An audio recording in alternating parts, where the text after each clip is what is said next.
सरगुजा में सहकारी समिति के प्रबंधकों ने धान खरीदी। Check repeating. सरगुजा में सहकारी समिति के प्रबंधकों ने धान खरीदी से पहले अपनी 4 सूत्रीय मांगों को लेकर आंदोलन किया और धान खरीदी का बहिष्कार करने की चेतावनी देते हुए तहसीलदार को ज्ञापन सौंपा। यह घटना हाल ही में हुई है क्योंकि 1 नवंबर से धान खरीदी शुरू होने वाली है। मांग और विरोध सहकारी समिति कर्मचारी संघ ने अपनी 4 सूत्रीय मांगों को लेकर यह प्रदर्शन किया।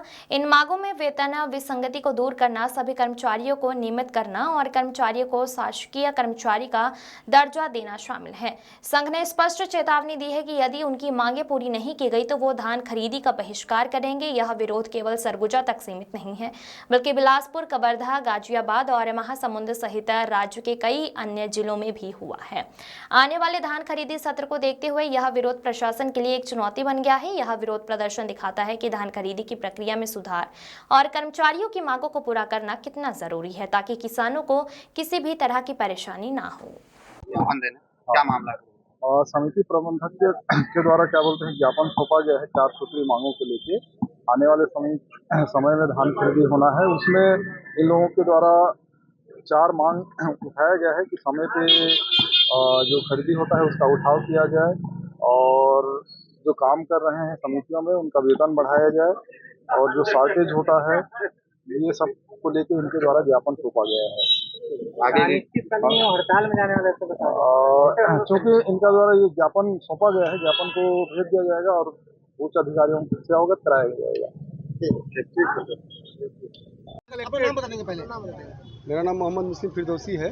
मैं जिला अध्यक्ष सहकारी कर्मचारी संघ सरगुजा।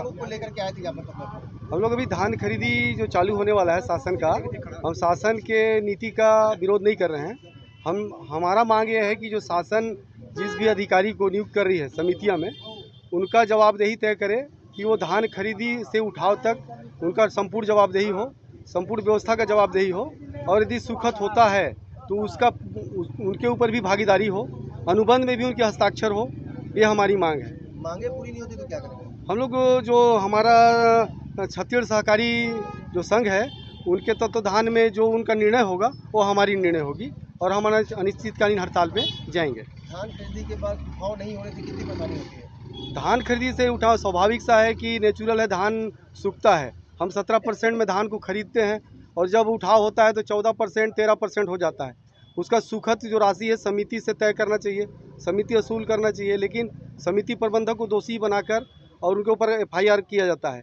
दूसरी चीज़ ये है कि जो मार्केट को शासन देती है सुखद का राशि और समिति को नहीं देती है, मिलरों को भी देती है लेकिन समिति को नहीं देती है, तो समिति जो है गर्त में जा रही है। समिति कर्मचारी परेशान है, वेतन के लिए परेशान है और इनका जो हमको शासकीय कर्मचारी भी शासन नहीं मानता है और हमसे पूरा शासन की योजनाओं का पूरा क्रियान्वयन करवाता है शासन।